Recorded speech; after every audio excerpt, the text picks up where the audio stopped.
Thank you for having me and for coming last week. It was really fun. I am hoping to be able to show you some areas of growth relative to our comprehensive action plan and the goals that we've been working on this year. I'm thrilled to be here tonight with Mr. Richard Vigder, our assistant principal, and this very large crowd. Richard started with us this year, but it feels like he's been with us much longer. He has just been so thoughtful and student-centered and such a pleasure to work with every day. So thank you, Richard, for everything that you do for our kids and our staff. So today I'm going to go through the same two goal areas that we've had for the last several years, our response to intervention goal area and then our social emotional learning area. And so I'm going to start with our response to intervention goals. I'll talk a little bit about our professional learning communities. I want to just update you on some things that are happening with our instructional support team and then talk about what we'll be doing hopefully with Win Time this year. As you know, over the years, I've spoken about our professional learning communities that we created several years ago, and we've taken one of the questions each year to try and find a way to ease in and to make our learning make sense and build each year. So we focused on really defining what the essential learning is. For 1 year, the following year, we looked at how we create and use common formative assessments. And then last year, we really focused on questions 3 and 4. So that's how we're going to respond when students haven't learned what the essentials are, or how we respond when they've already learned those essentials coming into us. And so this year, we are continuing to focus on those last 2 questions. They really are, in my opinion, the meat of the PLC work. So we can be meeting together, we can be planning, we can be cognizant of the essentials and having common formative assessments. But if we're not looking at student work and making decisions based on what our students need, then we're not really doing the full PLC work. We can kind of fall into that PLC light category. So this year I was very lucky with the support of Melanie to be able to teach one of the PLC modules this summer on looking at student work. So I was able to lift some of that material to be able to use with our staff. And we talked about really starting small and finding those little moments together so that it's not seeming so overwhelming. So it's not about bringing 100 or more pieces of student work together and putting them out all over the table, but can we bring some specific pieces, or can we make categories and bring, this is what a 4 looks like, this is what a 3 would look like, or those pieces that really stand out to us as students who might need additional support. So our staff read early in the year an article about data moments, and that is really something that they walked away with. That it can just be one artifact that you're bringing, or it could be just a few that maybe represent bigger groups of students instead of feeling that we have to go through each and every piece of student work together. This helps us to use our time more efficiently.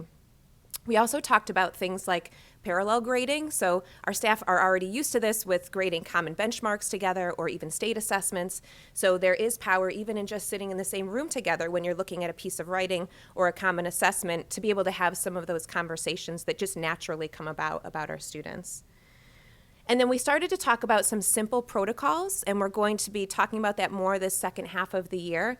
Sometimes that word can make people a little bit nervous. They can be very regimented going through a protocol, but that's kind of the point of it. So what we talked about early on this year is we're going to introduce some protocols because they help to take some of the emotion out of the work, and it helps so that we don't kind of get stuck in maybe having off-task conversations or going into things that are maybe easier for us to do. So they are simple, streamlined processes that we can follow to make sure that we're looking at the pieces we need to and that we're answering the questions that we need to and that our work is really focused. Our staff has been able this year to have some more frequent conversations, and a lot of that has been because of the great work that was done with the teacher's contract.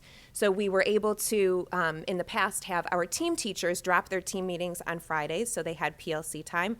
Now we have even our encore or off-team teachers have time during the week to be able to have some of those conversations, which makes such a difference to be able to do that weekly versus waiting for a month or bi-monthly even to be able to get together. But then that starts to beg the question of what are we doing with that time? So we are looking at Win Time again this year. So last year we tried Win Time for the first time. We had to break students up and have some working on PLC work and some doing our work with students. This year, because the time is built into the schedule now, all teachers can be all hands on deck to be able to work with all of our students. And so that's going to be able to help with some of the feedback that our staff gave us about the size of groupings. So a lot of that feedback was looked at our ILT subcommittee on win time. They read the feedback from staff and from students, and we're starting to look at some schedules that might work for this year. Now, something that we looked at that I was very excited by this. It might not sound that exciting to you, but Richard, I think coming in with fresh eyes and looking at our schedule like we hadn't looked at it before, looked at our enrichment time and thought, how can we capitalize on that time? And came up with what we thought was just a brilliant schedule where students have enrichment at different periods based on their grade level. So he said if we collapse that time on the day that we're doing WIN and then apply that time earlier in the day so that we can all be having WIN at the same time, but the teachers are then not teaching all of their courses and enrichment and the WIN time.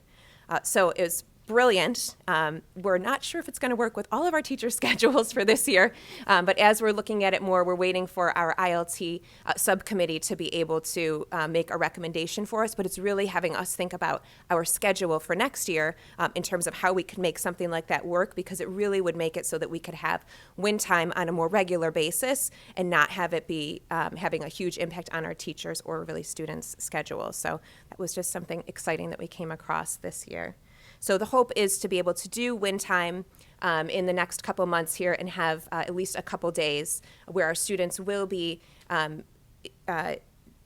chosen, I guess, by teachers to be able to work on things that are really based on that formative assessment data and the work that the PLC teams are doing. So last year I shared a little bit about what ELA and math have been doing with their PLC groups. This year, I thought I would just give you a little highlight on what science is working on. This year, science has the next generation science standards and their PLC work, and this one opportunity that came up I wanted to share because I think it combines both of those pieces and really highlights our strategic initiative. And so in science, our teachers were working collaboratively with Geneseo professors in earth science and did some learning with them and came across something they're using, which is this augmented reality sandbox where students can actually interact with sand in a way, and there's actually a projector that is hooked up to software that you can actually overlay precipitation, temperature, elevation on the sand to be able to see how the topography reacts to different changes. So it's very cool and very expensive. And so our science teacher there, Brian Daly, made this sandbox at his house this summer.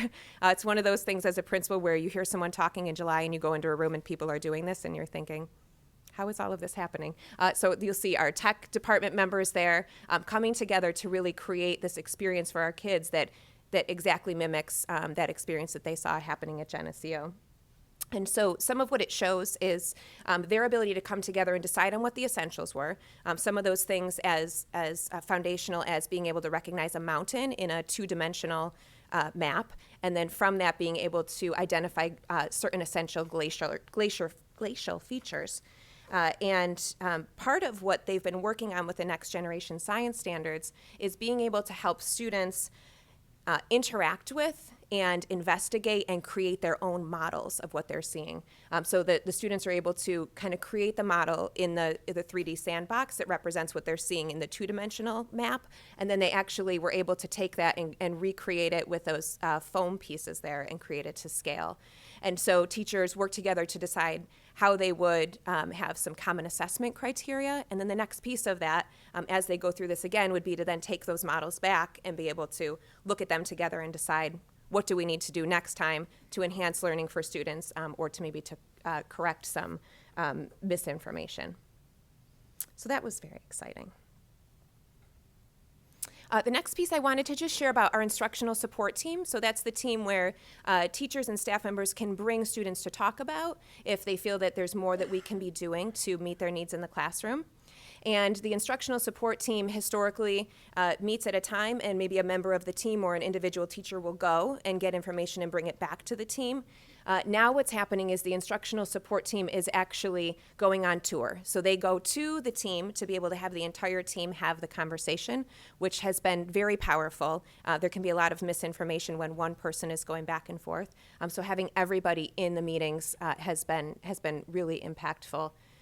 And they've been working on, really their role is providing research-based intervention strategies for teams to try.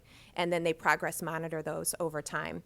And this year they've been working on the creation of a handbook that actually captures some of those intervention strategies. So I have just a couple really basic examples to show you here today. So here's one on using a one-binder system. So something that some teachers may think of on their own, but this is actually giving you a real process to follow. And then having it in this handbook makes it not just available for teachers and making sure everyone's using the same criteria, but the students can have this and the parents can have this as well. So it helps us to make sure that everybody is speaking the same language and working toward the same things.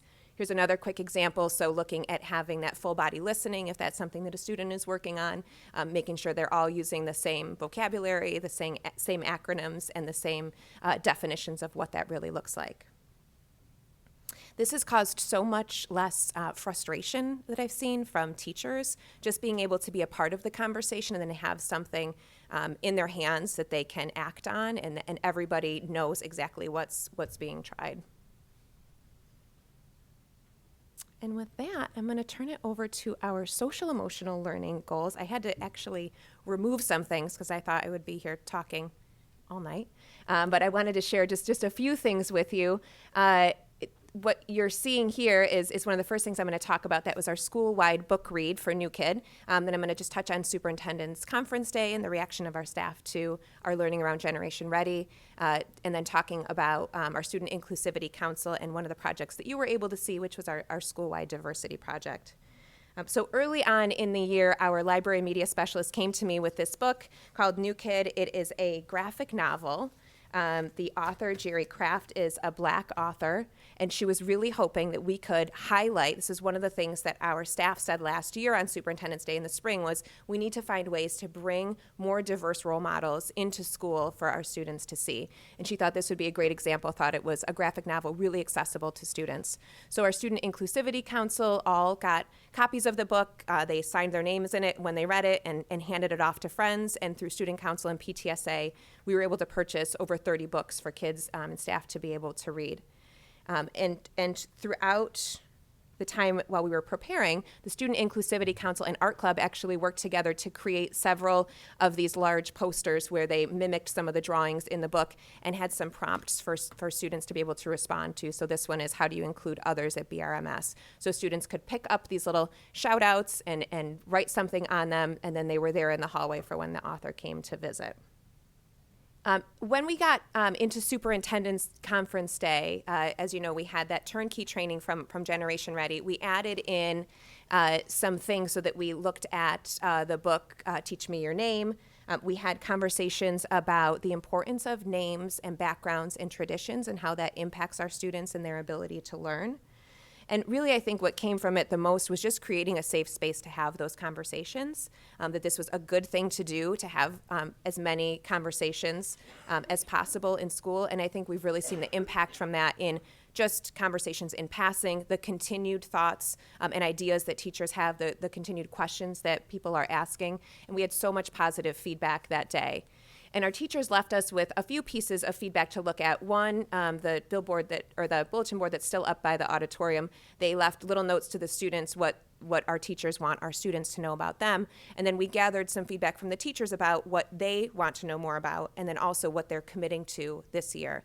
And by far, probably 99% of the teachers who put what they want to know more about, they said our students. We want to know about our students. We want to know what things they're celebrating, how they're feeling in school. We want to know how to get them to be able to open up and share about these things and how to create a safe space for that. So one of the things that came from that and from that feedback was the continued work with community circles. So we've had some whole staff-wide community circles where our turnkey trainers from other buildings and in our building set up small circles with our staff to be able to model how we can have some of those conversations, and seeing that that really is the link to be able to creating some of those open dialogues with our students. And from that was one of our faculty meetings in November. We have had so many teachers and teams ask our trainers in the building to come and do that and facilitate that in their classrooms so that they then feel comfortable doing that on a more regular basis. And that has been really powerful.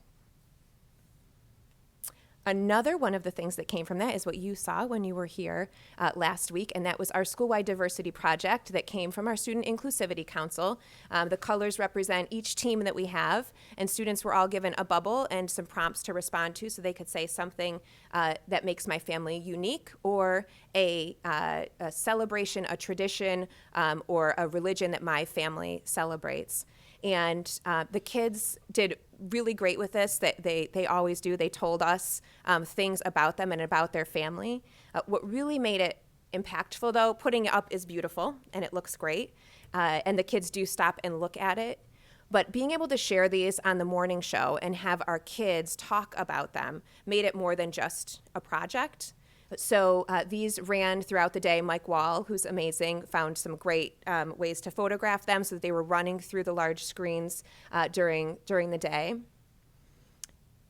And then throughout the entire month, we had students on the Morning Bark from our Inclusivity Council get on the morning show to be able to share the bubbles and talk about them. I think that really made it more impactful than just having it up on the wall and looking really great.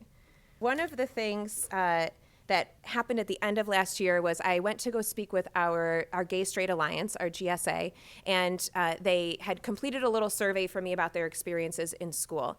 And I sat with them, and this was at their May meeting, and they were so open and thoughtful and honest and courageous and bold. And I said, this would really be great to be able to share with our staff. And would you consider making something or writing something that we could share with our staff? So they did one better, and they said they would like to come to a faculty meeting and be able to talk to our teachers. So this was just last week at our faculty meeting. Members of the GSA and their advisors, Carolyn Abear and Mike Cutney, came. The students created a video ahead of time that was very profound and emotional for our staff. They answered some questions like things that are really hard at school, things that are really great at school. I love when my teachers do this. These are things we want you to know. And they held them up on cards, and they put it to a great song, and they showed that video to our staff. And then they just talked to them about the little things that make a really big difference. So little things like having LGBTQ plus items in the classroom, having those safe space stickers on the door or on the window.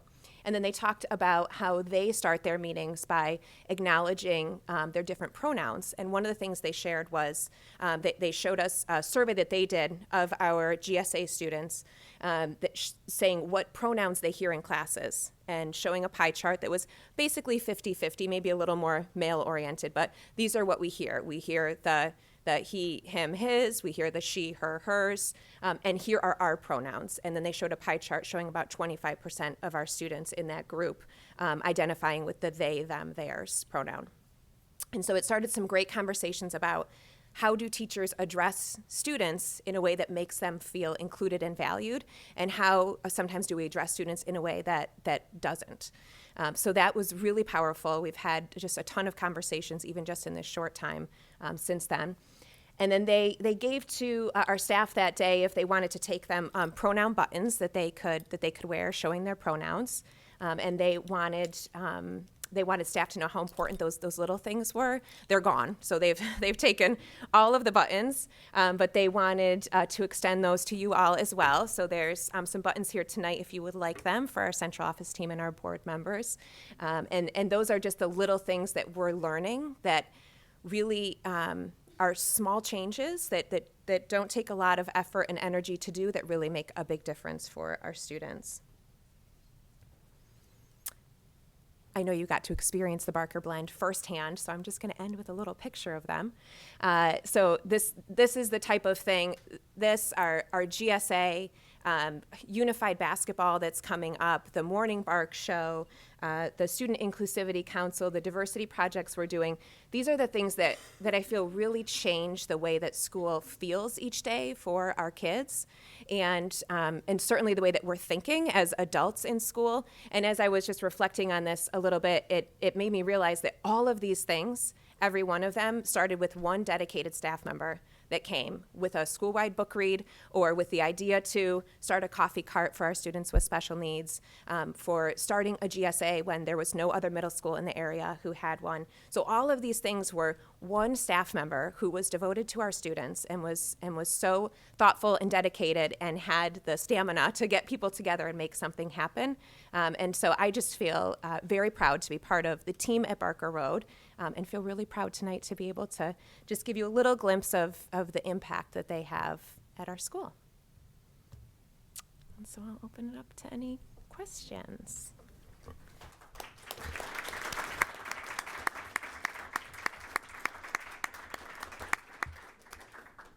Does anyone have any questions? I just have a comment. It's amazing, all the initiatives that you have going on at Barker Road, and we have so enjoyed getting to know what is happening there, as we do with all of our buildings. But to see the Barker Blend functioning and the kids interacting the way that they are is amazing. A shout out to Mr. Wall. I know that he does a ton of work, as you had expressed to us when we were there on our tour. What he does with the morning show program is amazing as well. So everything you're doing, Shana, is incredible. If anyone else has any comment or question. Thank you so much. Thank We you. appreciate Thank you very it. much for your support.